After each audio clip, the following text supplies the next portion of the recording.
이 시간 하나님께서 주신 말씀 함께 보겠습니다. 하나님이 주시는 말씀은 누가복음 1장 39절에서 45절 말씀입니다. 그 무렵에 마리아가 일어나 서둘러 유대 산골에 있는 한 동네로 가서 사가랴의 집에 들어가 엘리사벳에게 문안하였다. 엘리사벳이 마리아의 인사말을 들었을 때 아이가 그의 뱃속에서 뛰놀았다. 엘리사벳이 성령으로 충만해서 큰 소리로 외쳐 말하였다. 그대는 여자들 가운데서 복을 받았고 그대의 태중의 아이도 복을 받았습니다. 내 주님의 어머니께서 내게 오시다니 이것이 어찌 된 일입니까? 보십시오. 그대의 인사말이 내 귀에 들어왔을 때에 내 태중의 아이가 기뻐서 뛰놀았습니다. 주님께서 하신 말씀이 이루어질 줄 믿은 여자는 행복합니다. 아멘. 하나님의 말씀입니다. 제가 작년 요맘때 비슷한 기간에 수요 예배 때 말씀을 전하고 1년 만에 다시 이렇게 수요 예배 강단에 서게 되는 것 같습니다. 제가 작년 요맘때 했던 설교를 여러분 기억하시냐고 묻는 것은 참 실없는 얘기인 것 같습니다. 오늘 아침에 들은 말씀도 생각이 안 날 때가 많으니까요. 제가 작년에 예레미야서로 4번 말씀을 전했는데 그 예레미야서로 전한 4번의 설교의 제목을 최악의 시대 최선의 삶이라는 제목을 붙였습니다. 예레미야가 살았던 시대가 남유다가 멸망하는 최악의 시대였고 그런 최악의 시대 속에서도 예레미야가 최선의 삶을 살아냈기 때문에 그래서 붙였던 제목이었습니다. 근데 1년이 지나서 뒤돌아보니까 그때는 최악의 시대가 아니었다는 것을 깨닫게 되었습니다. 그때는 1년 전은 최악의 시대가 아니고 너무 좋았던 때였는데 제가 너무 설교를 빨리 땡겨서 했다. 오래 했어야 되는데 너무 빨리 이 설교를 해버렸다 이런 생각을 하게 됐어요. 제가 올해 수요 예배 말씀 전하는 이 일을 두고 준비하고 기도하면서 어떤 말씀을 나누어야 할까 그렇게 고민을 했습니다. 이 코로나 시대, 사람들이 다 어렵다고 하는 이 시대에 어떤 말씀을 전해야 될까 이렇게 생각하다가 하나님이 저에게 주시는 마음은 상황이나 환경에 대한 이야기가 아니라 예수님에 대한 말씀을 전하라 그런 마음을 제 안에 주셨어요. 왜냐하면 결국 예수님이 우리에게 길이시고 진리시고 답이시기 때문에 그렇습니다. 그런데 또 때마침 이게 12월이 되었습니다. 그래서 예수님에 대하여 많은 말씀들이 있지만 우리가 아기 예수님을 만나는 시간, 성탄절을 기다리고 준비하는 시간이 되었으면 좋겠다라는 마음을 가지고 말씀을 준비했습니다. 여러분의 성탄절은 어떻습니까? 제가 어린 시절을 생각해 보면 성탄절은 정말 특별했다는 기억이 있습니다. 대부분의 아이들이 그런 것처럼 이 성탄절에 대한 기대와 설렘, 감격을 저도 가지고 있었어요. 제가 어린 시절 살았던 집은 마당이 꽤 넓은 집이었습니다. 그런데 저희 아버지께서 이 12월만 되면 그 마당에 있는 큰 나무에다가 반짝이는 리본 또 전구를 해서 아주 마당을 밝게 성탄 트리 장식을 해 놓으셨어요. 제가 지금 아이를 키우는 아버지가 되어서 생각해 보니까 저희 아버지가 대단히 부지런하셨구나. 이런 생각이 듭니다. 이 성탄절이라고 그렇게 집을 꾸미는 일을 해마다 하셨으니까요. 그래서 어려서부터 성탄절은 뭔가 다른 날, 특별한 날이라는 생각을 제가 했던 것 같습니다. 교회에서는 해마다 성탄절 발표회를 했고 늘 그 연습을 가서 하고 그런 것이 일상이었죠. 또 중고등부 시절에는 1년에 딱 한 번 교회에서 밤새워 친구들과 놀 수 있는 날이었기 때문에 아주 설렘과 기대가 가득했고 또 새벽에는 밤을 새우고 새벽에는 교회 권사님들, 장로님들 댁을 돌아다니면서 새벽송도 하고 그런 낭만이 있었습니다. 그런데 사실 올해는 그런 일상적이었던 성탄절에 할 수 있었던 것들 중에 어떤 것도 할 수가 없는 상황이 되어버린 것이죠. 아마도 이번 성탄절은 여러분이 교회에 와서 예배드리는 것조차도 어려운 형편이 되지 않겠는가 싶습니다. 옛날에 성탄절이면 성탄절마다 공중파 방송에서 보여줬던 영화가 있는데 나홀로 집에라는 영화였습니다. 근데 올해 성탄절이 꼭 그 나홀로 집에와 같은 상황이 돼버린 것이죠. 그런데 제가 말씀을 준비하면서 깨닫게 된 것은 도리어 이런 상황 때문에 우리가 이 성탄절의 본질에 더욱더 가까이 갈 수 있지는 않을까? 그런 하나님께서 기대와 마음을 부어주시는 것을 제가 깨달았습니다. 다른 모든 환경이 사라져버렸기 때문에 우리가 이번 성탄절은 오직 예수님께만 집중할 수 있다면 그 어느 해보다도 의미 있는 성탄절이 되겠구나라는 기대를 저에게 부어주셨어요. 3번의 수요 예배를 통해서 이 성탄절에 아기 예수를 만난 사람들을 우리가 함께 만나보려고 합니다. 그리고 그들이 만났던 아기 예수님, 그들이 누렸던 감격이 이 수요 예배를 함께 드리시는 여러분에게로, 여러분의 가정으로도 그렇게 흘러가게 되기를 축복합니다. 오늘은 세례 요한 이야기로 시작을 해보려고 합니다. 저는 이 이야기가 참 재미있고 또 아주 놀라운 이야기라는 생각이 들어요. 사가랴라는 레위 지파의 제사장이 있었습니다. 아내는 엘리사벳이었고요. 그런데 이 부부는 나이가 많았음에도 불구하고 아이를 낳지 못하는 그런 어려운 형편이 있었습니다. 그런데 이 사가랴가 이제 성전에 분향하러 올라가는 차례가 되었을 때, 그가 성전에 올라가서 분향할 때 천사가 나타나서 사가랴에게 너의 아내 엘리사벳이 임신하게 될 것이다, 아이를 갖게 될 것이다, 그렇게 출생을 예고해 줍니다. 그렇게 해서 태어난 바로 그 아이가 예수님의 오실 길을 예비한 세례 요한이지요. 그런데 사가랴는 천사가 해준 그 이야기를 들었을 때 그 말이 좀 믿기가 어려웠습니다. 왜냐하면 본인도 그렇고 아내 엘리사벳도 나이가 너무 많았기 때문에 어떻게 우리 집에 아이가 생길 수 있을까? 그가 의심을 합니다. 그런데 그의 그 믿음 없는 태도 때문에 이 사가랴는 아이가 태어날 때까지 벙어리가 되고 말지요. 그리고 실제로 이 엘리사벳이 임신을 하게 됩니다. 그 사이에 천사는 다시 이제 마리아를 찾아가서 마리아에게 성령으로 잉태되어 그가 임신하게 될 것이다, 예수를 잉태할 것이다, 그렇게 전해주고 마리아가 이 일에 순종하여 예수님을 임신하게 되는 것이죠. 그 일이 지나가고 나서 바로 오늘 말씀이 등장을 합니다. 마리아가 친척이었던 엘리사벳의 집에 방문을 한 거예요.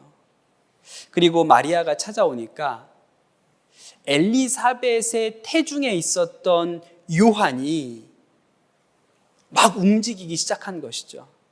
말씀을 보면 그때가 6개월 정도 됐다고 하니까 지금도 보면 6개월 정도 되면 엄마가 아이의 태동을 느끼죠. 근데 엄마의 뱃속에서, 엘리사벳의 뱃속에서 이 요한이 막 움직이는 것을 엘리사벳이 느꼈습니다. 그러자 이 엘리사벳이 충만해져서 큰 소리로 외쳐서, 이렇게 성경이 기록해요. 큰 소리로 외쳐 말하였다. 그대는 여자들 가운데서 복을 받았고 그대의 태중의 아이도 복을 받았습니다. 내 주님의 어머니께서 내게 오시다니 이것이 어찌 된 일입니까? 그렇게 말했다고 나오죠. 그 오늘 우리가 읽은 말씀입니다. 저는 이 말씀이 굉장히 신기하고 놀랍습니다. 마리아의 태중에 잉태된,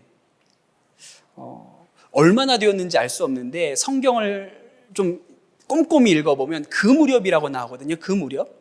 그러니까 마리아가 예수님을 잉태한 지 채 한 달도 되지 않았던 시점일 것 같은데, 이 태중에 한 달도 되지 않은, 그러니까 보통 사람들이면 임신했는지조차도 모를 만한 그런 상황에 엘리사벳의 뱃속에 있었던 요한은 예수님이 찾아오신 것을 알고 엄마의 뱃속에서 기뻐하며 태동을 했다는 거예요.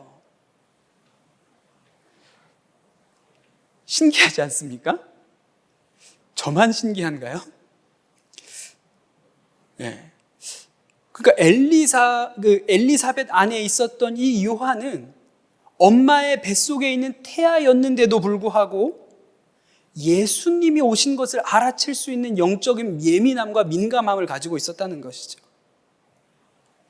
우리가 그런 생각을 한번 좀 해보게 됩니다. 이 시대에 예수님이 오신다면 나는 예수님을 알아볼 수 있을까? 이런 질문을 아마 한 번씩 해보신 적이 있으실 거예요. 예수님 당시에도 하나님의 아들이신 예수님이 이 땅 가운데 오셨지만 그분이 하나님의 아들이고 구원자라는 것을 인정한 사람은 그렇게 많지 않았죠. 그런데 예수님이 이 시대에 오신다면, 그런데 마치 금속 탐지기가 저 바닷가 모래 속에 있는 못 하나를 눈에 보이지도 않는데 발견하면 삐삐빅 소리를 내면서 반응하는 것과 같이 이 엄마 뱃속에 있었던 요한은 예수님의 오심을 아주 예민하게 반응할 수 있는 영적인 민감성이 있었다는 거예요. 저는 그 일이 너무 놀랍습니다. 저도 그러한 영적인 예민함이 있으면 좋겠다라는 마음이 들어요. 어떻게 세례 요한은 이렇게 예수님을 만나면 반응할 수 있었을까? 태중에서조차.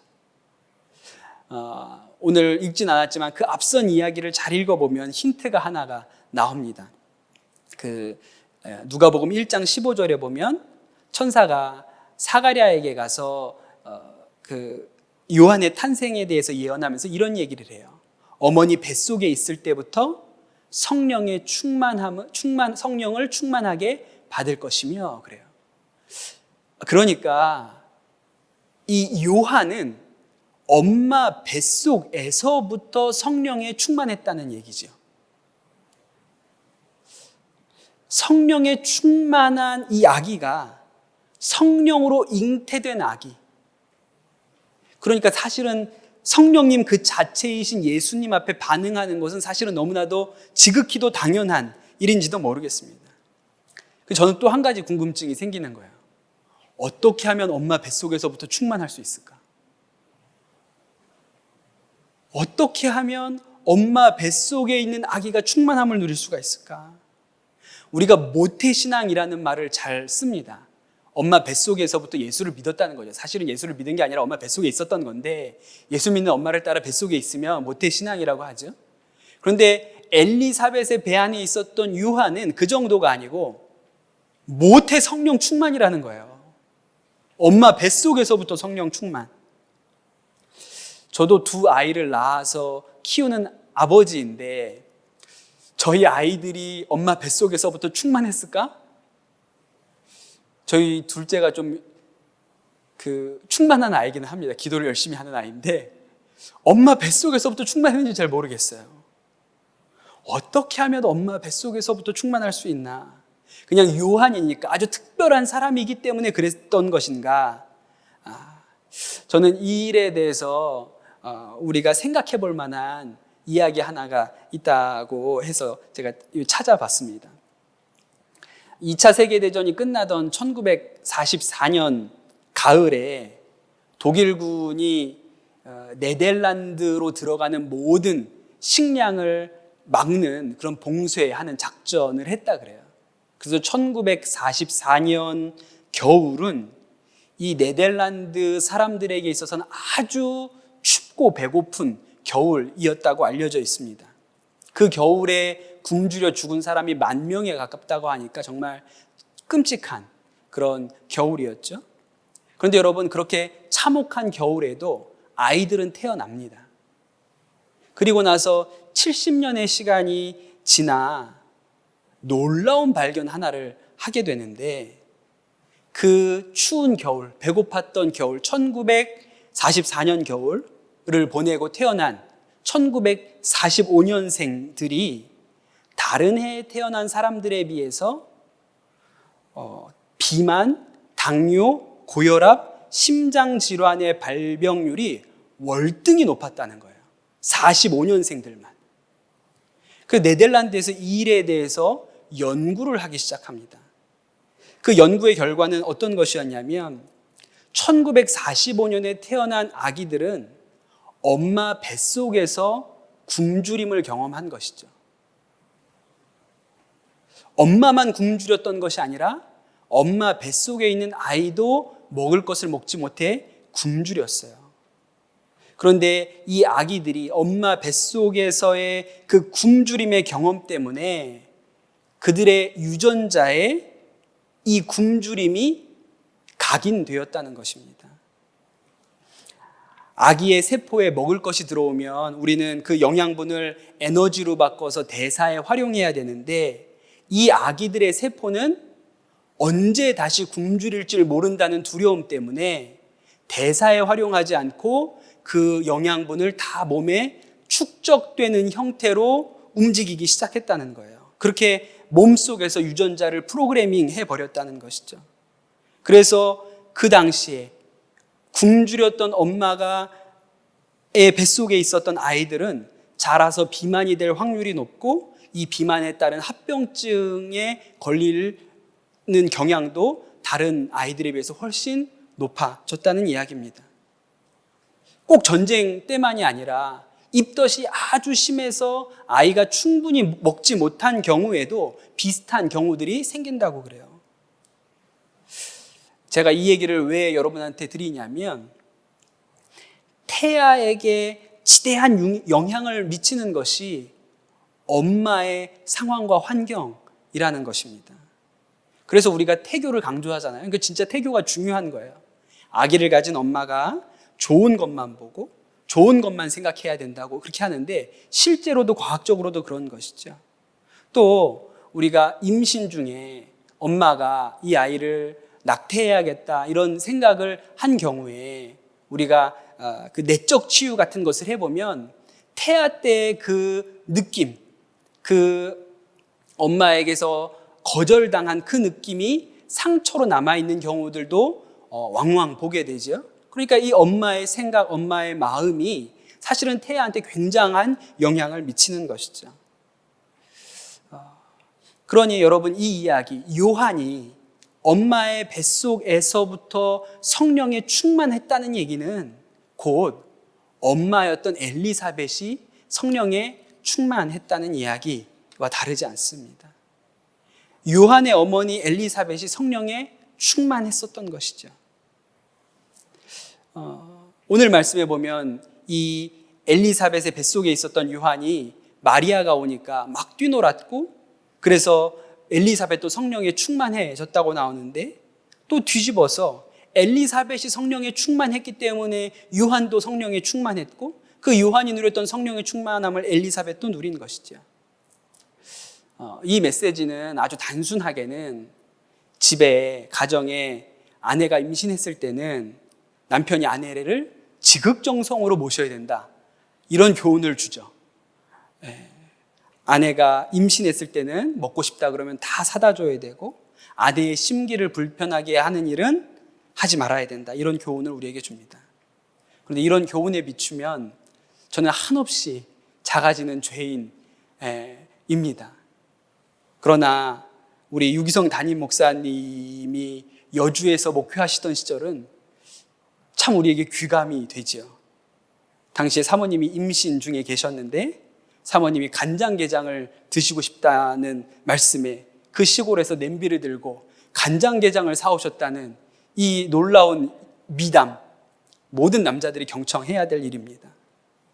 오늘 영상으로 예배 드리시는 분들 중에 산모가 있으시다면 남편에게 꼭 오늘 예배를 이 말씀을 듣게 하십시오. 그래도 변화되지 않는 남편이 있다면 교회 와서 좀 기도를 받으실 필요가 있을 것 같아요. 그런데 이 부분에서 우리가 엘리사벳의 이 성령 충만에 대해서 다시 한번 깊이 생각해 볼 필요가 있다는 생각이 들어요. 여러분, 엘리사벳은 그 임신의 기간에 모든 상황에 부족함이 없는 완전한 만족을 누렸을까요? 그랬기 때문에 엘리사벳 안에 충만함이 있었던 것일까요? 그렇지 않지요. 말씀을 읽어보면 도리어 반대라는 것을 알 수 있습니다. 여러분, 엘리사벳의 임신 기간은 결코 순탄하지 않았어요. 충격적인 사건 하나가 벌어집니다. 남편이었던 사가랴가 벙어리가 된 것입니다. 여러분 한번 상상을 해보십시오. 내가 임신을 했는데 내 남편이 벙어리가 됐어요. 이게 남의 일이니까 대충 그랬나 보다 하는 것이지만 내 일이라고 생각하면 정말 충격적인 일 아니겠습니까? 여러분이 임신을 했는데 남편이 말을 못해요. 난 그래도 정말 내가 평생 애를 못 가져서 전전긍긍하다가 애가 생겼으니까 남편이 벙어리가 되든 소경이 되든 난 상관없어. 이런 사람이 세상에 어디 있습니까? 그러니 여러분, 엘리사벳이 임신 중에 있을 때 받았을 스트레스는 사실은 엄청난 것이었죠. 왜 걱정이 안 됐겠어요? 그런데도 불구하고 엘리사벳은 성령으로 충만했던 거예요. 임신 기간이 아니라 이 좀 더 시계 바늘을 뒤로 돌려서 과거로 돌아가 보면 이 사가랴와 엘리사벳의 가정은 늘 무언가 채워지지 않는 부족함을 가지고 살았던 가정이라는 것을 우리가 알 수 있습니다. 사가랴와 엘리사벳은 아주 경건한 사람이었습니다. 성경이 그 두 사람에 대해서 칭찬해요. 누가복음 1장 6절에 보면 그 두 사람은 다 하나님 앞에서 의로운 사람이어서 주님의 모든 계명과 규율을 흠잡을 데 없이 잘 지켰다. 그렇게 나옵니다. 부부가 둘 다 이렇게 하나님 앞에 칭찬받는 일은 흔한 일이 아닙니다. 대단한 칭찬이지요. 그런데 문제는 두 사람이 이제 노인이 되었는데 자녀가 없었다는 것입니다. 이것은 당시로서는 아주 치명적인 문제였어요. 당시 사람들에게 자녀가 생기지 않는다는 것은 일종의 저주와 같이 인식이 되던 그런 때였습니다. 특별히 사가랴보다도 엘리사벳에게 있어서는 어마어마한 수치스러운 일로 생각될 만한 일이었어요. 나중에 이 엘리사벳이 임신을 하고 나서 이런 고백을 합니다. 누가복음 1장 25절에 주님께서 나를 돌아보셔서 사람들에게 당하는 내 부끄러움을 없이 해주시던 날에 나에게 이런 일을 베풀어 주셨다. 그러니 이 엘리사벳의 마음은 부끄러웠던 것이죠. 아이를 낳지 못하는 것 때문에 너무나도 수치스럽고 부끄러웠습니다. 그러니 여러분, 이 사가랴와 엘리사벳의 가정은 아이가 없는 이 일 때문에 돈을 많이 벌어도 사람들에게 칭찬을 듣고 명성이 쌓여도 결코 그것으로 채울 수 없는 부족함을 끌어안고 살던 가정이었다는 것이죠. 그런데 여러분, 사실 이 부부가 가진 이 성령의 충만함은 그 결핍 때문에 만들어진 것이라는 것을 알아야 합니다. 그 채워지지 않았던 한 가지 때문에, 그 한 가지 채워지지 않은 그것을 향한 갈망 때문에 그들이 더욱더 하나님 앞으로 나아가게 됐던 것이죠. 여러분, 성령 충만은 결코 영적인 황홀경을 말하는 것이 아닙니다. 그것은 일종의 충만함의 현상일 뿐이죠. 성령 충만함의 본질에는 갈망이 있습니다. 목마름이 있어요. 그 갈망 위에 주님께서 성령의 충만을 부어주시는 것이죠. 사실 여러분, 우리 육신에도 목마름이라는 게 있습니다. 그러나 사실 우리는요, 목마름을 잘 몰라요. 목말라 본 경험은 있지만 정말 물이 먹고 싶어서 견딜 수 없는 목마름, 사막에서 물을 찾아 헤매는 이런 목마름을 경험해 본 대한민국 사람은 거의 없습니다. 우리는 물이 어디 가나 있으니까요. 제가 정말 목마름을 경험해 본 적이 한 번 있는데 군대에 입대해서 훈련소에 있을 때입니다. 그때 유격 훈련이라는 것을 한다 그래서 훈련을 참가했는데, 유격 훈련도 힘들지만 유격장까지 가는 거리가 40km였습니다. 근데 이 40km를 걸어서 가는 거예요. 아주 빠른 속도로, 완전 군장을 지고 빠른 속도로 걸어도 10시간을 넘게 가야 되는 길이었습니다. 상당히 더웠어요. 초여름이었기 때문에.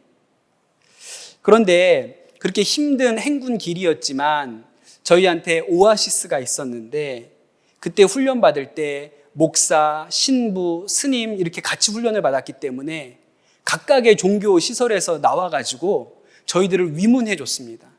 맨 먼저 성당에서 나왔고, 성당에서 너무 시원한 물, 음료수, 아이스크림을 주셨고, 그 다음에 절에서 나왔는데 절에서는 수박을 싸가지고 나오셔서 수박으로 또 저희가 시원하게 하고, 그래서 거의 소풍 가는 느낌처럼 그렇게 행군을 했습니다.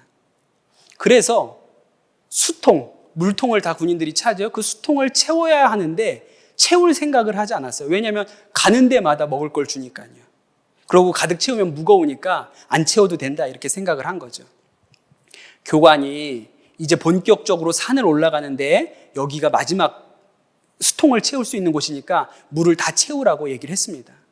그러나 우리는 그 말을 듣지 않았어요. 왜냐하면 아직 교회는 오지 않았기 때문입니다. 절과 성당이 저렇게 해줬는데 교회는 얼마나 준비를 많이 해오겠어. 이런 기대감을 가지고 우리가 서로에게 안 채워도 돼. 교회에서 채워주겠지. 이렇게 생각을 했습니다. 역시 우리의 생각은 틀리지 않아서 그 가파른 언덕이 시작되기 직전에 교회에서 위문팀이 도착해 있었어요. 그리고 우리는 환호성을 지르며 그 위문팀 앞에 가서 감사하다고 하면서 위문품을 받았는데 저희는 너무 충격을 받고 말았습니다. 캔커피를 사오신 거예요. 너무 목이 마른데 캔커피를 주셨어요. 도저히 먹을 수가 없었습니다. 그리고 앞으로 산을 10km를 물 없이 올라가야 하는 상황이 벌어진 거예요. 저희가 한동안 그 훈련소 목사님을 굉장히 미워했습니다. 어떻게 이럴 수가 있느냐. 정말 물을 마시지 못하고 그 10km 산을 올라가는데 말이 성직자고 목사지 그 중에 수통을 채운 사람이 있을 거 아니에요? 이렇게 물통을 꺼내기만 하면 정말 아비규환처럼 달려버려서 한 모금만 달라고. 제가 성경 말씀에 그 부자가 나사로한테 이렇게 찍어가지고 혀에다 한 번만 대달라고 하는 말이 뭔 뜻인지 그때 실감을 했어요. 정말 물 하나를 입에다가 대보면 좋겠다. 너무 간절했죠. 그렇게 유격장 꼭대기까지 도착했습니다. 오로지 저의 관심, 우리 모든 목사님들의 관심은 물 먹는 거였어요. 근데 유격장에 도착하니까 물을 주기는 줬는데 펄펄 끓는 뜨거운 물을 줬습니다. 급하게 먹으면 안 된다고. 펄펄 끓는 뜨거운 물을 도저히 마실 수가 없었어요. 그 뜨거운 물을 호호 불어서 찔끔찔끔 입에다가 넘기는데 먹어도 그 목마름이 채워지지 않았어요. 어느 정도였냐면 일주일 내내 목마르다는 느낌이 있었어요. 시원한 물을 원 없이 한번 먹어보면 좋겠다. 물을 먹고 있음에도 불구하고 물을 계속 먹는데 시원한 물을 원 없이 한번 먹어봤으면 좋겠다는 갈망이 일주일 내내 사라지질 않는 거예요. 그래서 그 훈련이 끝나고 부대에 복귀하자마자 PX에 가서 포카리 스웨트 1.5리터를 사서 벌컥벌컥 마셨습니다. 갈망이 있는 거죠. 먹어도 채워지지 않는 갈망이 있어요. 그런데 여러분, 바로 이러한 영적인 갈망 위에 성령의 충만이 온다는 것입니다. 1904년 영국 웨일즈의 20세기 모든 부흥의 출발점이 되는 대부흥이 옵니다. 아주 놀라운 사건이 일어나죠. 웨일즈에 강력한 부흥이 임했을 때 역사적인 기록에 보면 지나가던 사람이 교회 앞에서 죄를 깨닫고 통회 자복하고 경찰서에 자수하러 간 이런 일들이 비일비재하게 일어났다고 기록되어 있습니다. 이 이야기가 1904년 9월 29일로 올라가는데 이반 로버츠라는 한 26살 된 청년이 본인이 다니던 모리아 교회에 가서 목사님에게 설교할 기회를 좀 주십시오 이렇게 요청을 합니다. 목사님도 난감할 노릇이죠. 웬 청년이 와서 설교를 하겠다 그러니까. 그리고 이틀 후에 이 목사님이 참 좋은 분이셔서 이 청년에게 설교할 기회를 줍니다. 그리고 이반 로버츠가 교회 강단에서 설교를 했는데 그날 예배당에 온 사람이 17명이었고 이 17명 안에 회개의 영이 부어지고 성령의 충만이 부어집니다. 그리고 이 소문이 삽시간에 퍼져나가서 첫 집회 후 30일 만에 3만 7천 명이 회개하고 돌아오는 역사가 일어났다고 알려져 있죠. 그런데 여러분, 이 이반 로버츠가 그냥 어느 날 문득 이런 일이 된 것이 아니고 이 일을 위해서 10년을 기도했다고 그렇게 알려져 있습니다. 그런데 이반 로버츠가 그 10년을 어디에서 기도했는지 아십니까? 탄광에서 기도했습니다. 여러분, 이 19세기 말 탄광이라는 곳은 우리가 상상할 수 있는 환경이 아닙니다. 그 탄광에서 일하는 사람들은 그저 하루하루 살아가는 사람들, 그냥 내일 죽어도 크게 이상할 일이 없는 사람들, 그러니 그냥 하고 싶은 대로 먹고 싶은 대로 먹고 마음대로 사는 그 사람들 틈바구니에서, 그 탄광의 갱도 안에서 이반 로버츠는 10년을 기도했던 것이죠. 이반 로버츠 안에 깊은 갈망이 있었던 것이죠. 그 탄광에서 채울 수 없는 목마름이 그 안에 있었던 것입니다. 그리고 어느 날 성령께서 그 위에 성령의 충만함을 부어주셨죠. 이 영국에서의 부흥이 세계로 퍼져나가기 시작합니다. 그리고 1905년 인도에서 부흥이 일어나는데 인도의 부흥은 라마바이라는 인도 여성을 통해서 부어지게 됩니다. 이 라마바이는 브라만 계급의 가난한 가정에서 태어난 여인이었습니다. 나중에 성장해서 변호사와 결혼을 했는데 이 남편이 19개월 만에 세상을 떠났습니다. 그리고 영국 유학을 갔다가 그 유학 간 영국에서 예수님을 만나게 됩니다. 그리고 인도에 돌아와서 자신과 같은 처지의 젊은 과부들, 어린 소녀 고아들을 모아서 공동체를 이루지요. 그런데 이 공동체를 끌고 가는 일은 얼마나 또한 이 여자에게서는 어려운 일입니까?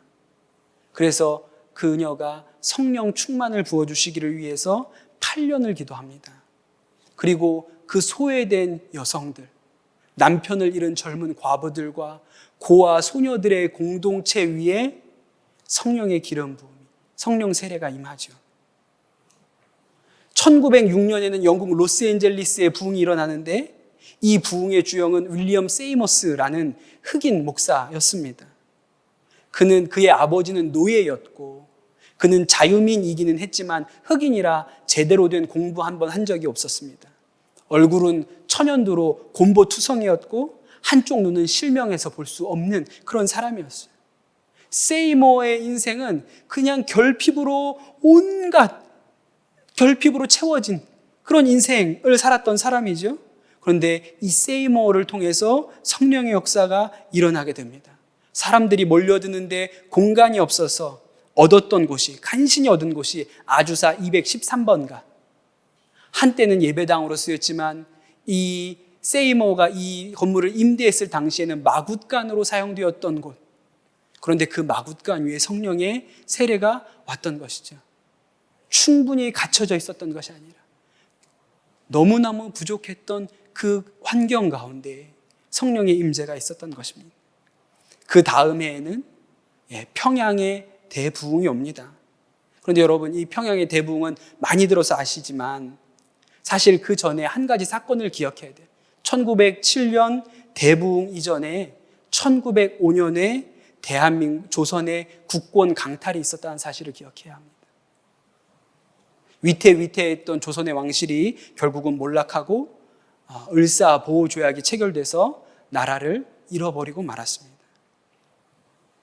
그래서 그때 깨어있던 사람들은 나라를 잃었기 때문에 교회가 소망이라고 생각했고 교회가 피난처라고 생각했습니다.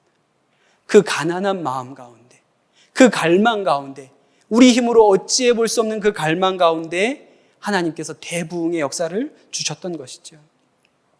여러분, 예수님의 오심도 그와 같습니다. BC 550년에 남유다가 바벨론에 멸망당하고 이 유다 백성들이 다 바벨론의 포로로 끌려가지요. 70년 만에 돌아옵니다. 그러나 제대로 된 나라를 세우지 못하고 페르시아의 식민지였다가 알렉산더 대왕의 침략을 받았고, 그 다음에 프톨레미 왕조의 지배를 받다가 또 셀류코스 왕조의 지배를 받았는데, 이 셀류코스 왕조 때의 탄압은 아주 극심하기로 이를 데가 없었습니다. 유대인으로서 하나님을 섬기는 일을 아무것도 못하게 했으니까요. 도저히 못 살겠다고 생각하고 반란을 일으켜서 그들이 다시금 유대인 왕조를 회복합니다. 그런데 이 유대인 왕조가 채 100년을 가지 못하고 로마의 지배 아래로 들어갔고, 이 왕조의 왕은 유대인이 아니라 이방 사람, 에돔 사람 헤롯이라는 아주 교활한 인물에게로 왕위가 넘어간 때가 되었습니다. 그러니 당시에 바른 생각을 가진 사람이었다면 그 영 가운데 목마름을 가지고 있었죠. 메시아를 향한 갈망이 있었습니다. 그렇게 예수님 메시아를 기다렸던 사람이 사가랴나 엘리사벳이고, 또 성전에서 기도했던 시몬과 안나와 같은 사람이었습니다. 그리고 그 갈망 위에 예수님이 오셨다는 것을 기억해야 합니다. 그 갈망이 사가랴와 엘리사벳의 성령 충만이 되었고, 그 성령 충만이 태중에 있는 요한에게로 흘러가 요한도 엄마의 뱃속으로부터 성령에 충만한 아이가 되었던 것입니다. 최근에 저희 가정에는 사람의 힘으로는 어찌하기 힘든 참 어려운 일이 닥쳤습니다. 오직 하나님만이 푸실 수 있는 어려운 문제를 만나고 나니까 처음에는 당황스럽기도 하고 낙심도 되었지만, 그러나 지금은 하나님께서 영 위에 기름 붓는 것을 느끼고 있습니다. 기도가 일어나고 심령이 뜨거워지는 일들이, 제 기도가 회복되고 있다는 것을 저 스스로도 느끼고 있는 것이죠. 갈망이 부어지니까, 목마름이 부어지니까 그 위에 은혜를 부어주시는 것을 깨닫게 됩니다. 그런데 더욱더 목마르게 하시죠. 갈망 위에 갈망을 더하셔서 더욱더 목마름을 주시는데, 여러분, 성령의 역사는 그 위에 오는 것이라는 것을 우리가 바로 깨달아야 합니다. 사랑하는 성도 여러분, 시작할 때 말씀드렸던 것과 같이 우리는 지금까지 우리가 경험했던 어떤 성탄절보다 어려운 성탄절을 올해 맞이하게 됩니다. 그러나 그렇기 때문에 우리는 더 예수님께 집중할 수밖에 없고, 예수님을 향한 우리 안의 갈망은 더욱더 커져가는 것이죠. 우리가 이 성탄절에 예수님 때문에 더욱더 목마르고 더욱더 만나기 원하고 더욱더 충만해지기를 원한다면, 이번 성탄절은 그 어느 해보다 비교할 수 없는 놀라운 성탄절이 될 거라는 약속을 예수님께서 우리에게 주고 계신 것입니다. 여러분, 이 아기 예수님을 기다리는 이 12월 남은 시간, 또 이 한 해를 보내고 새해를 시작하는 이 시간, 여러분의 갈망이 일어나게 되기를 축복합니다. 성령님으로 인하여 목마른 갈망이 여러분 안에 부어지시게 되기를 축복해요. 그리고 엘리사벳이 경험했던 그 성령 충만이 그의 태중의 아이였던 요한에게 흘러갔던 것과 같이 이 충만함이 우리도 우리 자녀에게, 또 이웃에게 흘러가는 역사가 우리 교회 가운데, 또 믿음의 모든 식구들 가운데 임하게 되기를 예수님의 이름으로 축복합니다. 이 시간 우리 같이 찬양하고 기도하면 좋겠습니다. 주께 가까이 함께 찬양하겠습니다.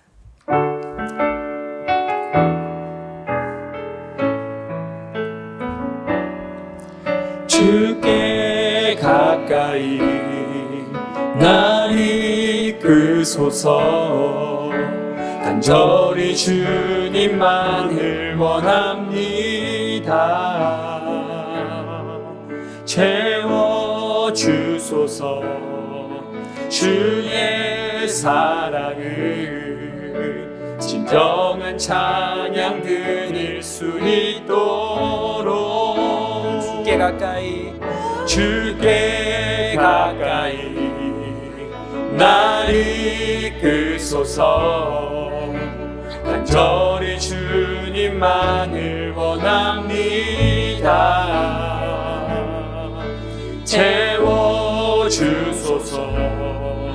주의 사랑을 진정한 찬양 드릴 수 있도록 목마른 나의 영혼 주를 부르니 나의 맘 만져 주소서 주님만을 원합니다 더 원합니다 나의 맘 만져 주소 목마른 나의 영혼 목마른 나의 영혼 주를 부르니 나의 맘 만져 주소서 주님만을 원합니다 더 원합니다 나의 맘 만져 주소서 사가랴와 엘리사벳의 가정에 그 아이가 생기지 않는 그 문제 하나가, 그 결핍이 사실은 그들을 성령 충만으로 인도하는 통로가 된 것을 오늘 말씀을 통하여 우리가 깨달았습니다. 이 시간 우리 기도할 때 하나님, 우리가 상황과 환경, 문제 때문에 낙심하지 않게 하여 주옵소서. 이 일을 주님을 향한 갈망으로 바꿔내게 하여 주시옵소서. 이 일이 성령의 충만함의 통로가 되게 하여 주시옵소서. 이 시간 우리 합심해서 기도하도록 하겠습니다. 사랑의 하나님 아버지 감사합니다.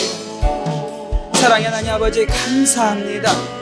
주여 하나님, 엘리사벳과 사가랴의 가정에 있었던 이 곤고함이, 채울 수 없었던 결핍이 그들이 성령의 충만함으로 나아가는 통로가 된 것을 우리가 말씀을 통하여 깨달았습니다. 주여 하나님, 우리 가운데 은혜가 있게 하여 주시옵소서. 우리가 은혜가 있게 하여 주시옵소서. 성령의 충만함이 우리 가운데 부어진 바 되게 하여 주옵소서. 우리가 상황과 환경을 따라 낙심하거나 문제 때문에 낭망하지 아니하고, 이 문제로 인하여 우리의 심령이 주를 향한 갈급함이 부어지고 예수를 향한 이 갈급함 가운데 주께서 주시는 성령의 충만함이 우리 가운데 부어지게 하여 주시옵소서. 은혜 가운데 주시게 되기를 소원하고, 우리 마지막으로 한 가지 더 기도하고 자유롭게 기도하시는 시간을 가지겠습니다. 이 시간 기도하실 때 하나님, 이 연말 성탄절을 기다리는 이 시간 가운데 우리에게 더욱더 갈망이 일어나게 하여 주옵소서. 목마름이 부어지게 하여 주옵소서. 우리는 그 갈망을 주님께서 채우실 줄로 믿습니다. 성령의 충만으로 어려운 시대를 뚫고 나갈 수 있는 힘을 우리에게 부어주실 줄로 믿습니다. 교회 가운데 이 일을 행하여 주시옵소서. 기도의 자리자리마다 이 일을 행하여 주시옵소서. 우리 교회를 중보하며, 한국교회를 중보하며, 세계교회를 중보하며 합심하여 기도하도록 하겠습니다. 기도하겠습니다. 사랑의 하나님 아버지 감사합니다. 감사합니다. 주여 하나님 감사합니다. 예수님, 우리에게 소망 주시니 감사합니다.